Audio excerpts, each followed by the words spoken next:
Okay, we're back of the amazing adventures of the Pilgrims. If you haven't seen my previous videos, I am doing a recap of most of the story of the Pilgrims through this book called Of Plymouth Plantation, written by William Bradford in 1600, but published in 1900, because the Pilgrims wanted to make sure that their story was preserved. So, word for word, right here, what Bradford actually wrote.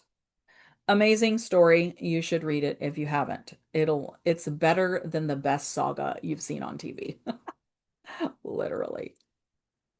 Even the movie about the Pilgrims is not as good as the book.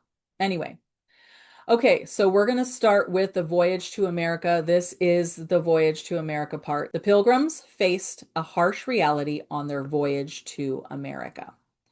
12 years after living in Holland, the Pilgrims set out for the New World. So they were being persecuted in Holland. Well, first they were being persecuted in England. That's what first episode was about. They decided to escape through many trials. They finally made it to Holland.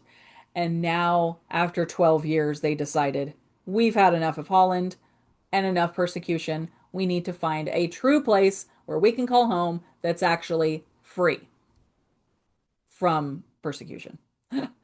All right, so 12 years after living in Holland, the Pilgrims set out for the New World. Now they're going to go across the Atlantic Ocean. Do you know how big the Atlantic Ocean is? It's so big. Like you could probably fit the United States in there. So let's see.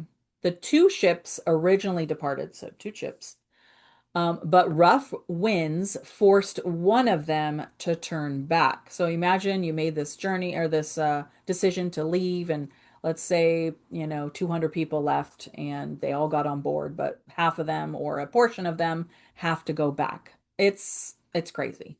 Leaving only the Mayflower, which was the name of the boat that stayed or that could carry on, to carry everyone across the Atlantic. So, needless to say, the people who really wanted to go were willing to get on the Mayflower and be in crowded quarters just so they could get to the New World for freedom of worship to God. It's mind blowing when you really think about what they went through, but they did it. So the journey was anything but smooth, of course.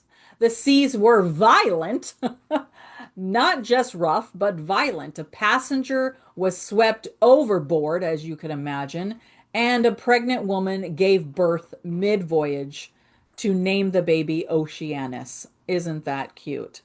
Somebody actually got on board 9 months pregnant or 8 months pregnant, whatever the case may be, and happened to give birth, probably because of all the craziness that was going on. Even worse, okay, the story gets worse. The Mayflower's main structural beam broke in half, or however and wherever it broke, during a storm, and an event that could have destroyed the entire ship and ended their mission. Do you understand this? It's over. The beam breaks. It's over, guys. We are going to drown in our mission. But by God's providence, someone had brought a large iron screw. Hey, I got the right tool right here. By God's providence, they brought it. And they used that to brace the broken beam. Try to say that 3 times fast. And stabilize the ship, allowing them to continue. I mean, you're probably already exhausted when you're on this ship. You're freaking out. Anxiety is going through the roof. Not to mention, they probably have a little amount of food to go by. And it's just a lot. It's a lot.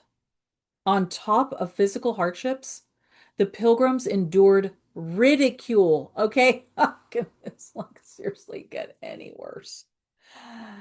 The Pilgrims endured ridicule from non-Pilgrim passengers. Okay, the Pilgrims were not sailors. They needed other people to come with them and do the sailing. Those people, called strangers, as they called them, as they referred to them, mocked their faith when the conditions worsened.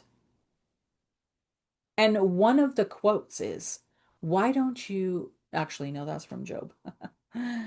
Oh, I forget what the exact quote is, but they were like, your God is nothing right now because we're all dying out here and this is ridiculous. Why did I even come? So they're mocking them. Still, the pilgrims remained steadfast, trusting God had called them to seek a land where they could worship freely. After spending 12 years in Holland, they realized the cultural influences there would not help them raise their children in the ways of the Lord. So this was so important. So despite all of that, they weren't going back. They were not going back to Holland. There were too many worldly influences and they didn't have the freedom that they wanted. So that's where that was like their motivation. The voyage to America.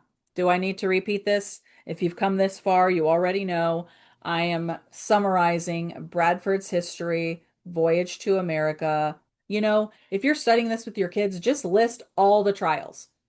And then list on the other side, on the opposite side, like leave room, make a T-chart, list all the struggles, all the trials, and what their response was, what their faith was.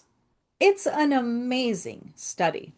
And I've done it several times with multiple different kids, not just my own. But anyway, we're going to continue with the voyage to America. So the pilgrims' courage and endurance as they faced continual discouragements on their journey was exemplary. This was their guiding motto. Okay. This was their motto. All great and honorable actions take courage. Did you get that? This is worth memorizing. It's worth repeating. It's worth using in your homeschool. All great and honorable actions take courage. This is the quote that they had from the book.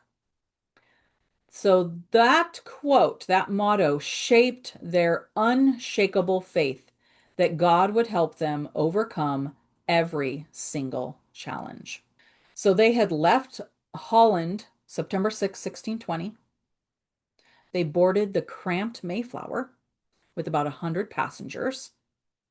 They endured harsh conditions, sickness, ridicule from strangers or those who were not pilgrims, mocking their faith, and questioning how they could suffer so much for an uncertain future.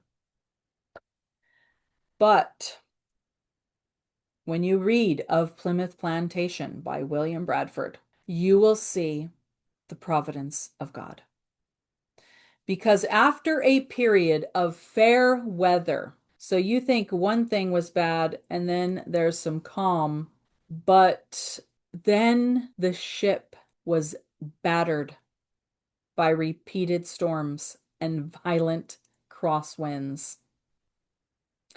And it was leaking. And there was true fear on this ship that they would not survive. Still, the pilgrims committed themselves to God's will and pressed on. And the pilgrims' exemplary character is this. They were able to govern their crazy, I'm sure chaotic being from the circumstances. They governed that with the Word of God. They had the Christian character to endure these trials and to hope in God. Because when you hope in God and when you trust in Him and you know you're doing the right thing, He will protect you. And they were faithful. They were faithful believers. They did not waver, not even once, as told in this story. They're a shining example of the power of God in our lives. And they made it. They made it to the new world. I'm going to describe to you in the next episode what that was like. Thanks for watching.